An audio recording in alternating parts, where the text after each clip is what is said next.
നാട്ടുകാരും മടങ്ങുന്ന ഈ നിറഞ്ഞ നമസ്കാരം നമ്മളെല്ലാവരും ഇന്ന് കൂടിയിരിക്കുന്നത് ലഹരി വിരുദ്ധ പ്രചരണത്തിനായിട്ടാണല്ലോ. ലഹരിക്കെതിരെയുള്ള ഈ പോരാട്ടത്തിൽ കുട്ടികളായ നമുക്ക് എന്തൊക്കെ ചെയ്യാൻ പറ്റുമെന്നാണ് ഞാനിവിടെ പറയാൻ പോകുന്നത്. കേരളം ഇന്ന് മദ്യത്തിന്റെയും മയക്കുമരുന്നിന്റെയും മറ്റു ലഹരി വസ്തുക്കളുടെയും പിടിയിലാണ്. നമ്മുടെ നാടിനെ രക്ഷിക്കാൻ വേണ്ടിയുള്ള ഉദ്യമത്തിൽ നമുക്കും പങ്കാളികളാവാം.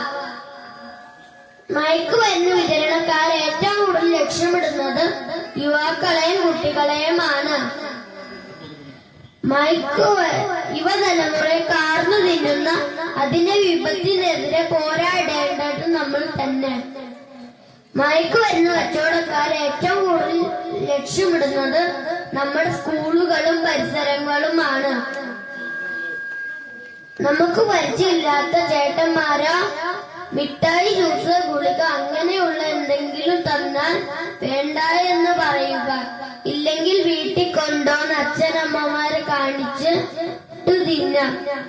അങ്ങനെ ഈ ലഹരി വിരുദ്ധ പോരാട്ടത്തിൽ MCRIക്ക് എല്ലാ പിന്തുണയും നൽകുന്നതിനോടൊപ്പം ഇന്നിവിടെ നടത്തി പഠനോപകരണ വിതരണത്തിന് ഓടുകൂടി എന്റെ വാക്കുകൾ ചുരുക്കുന്നു. നന്ദി, നമസ്കാരം. എല്ലാ കൊച്ചുകൂട്ടുകാർക്കും വേണ്ടിയിട്ട് നമ്മുടെ കൊച്ചു സിദ്ധാർത്ഥ് ഒരു നല്ല ലഹരിമുക്ത പ്രസംഗമാണ് നടത്തിയത്. നല്ല കൈയ്യടികൾ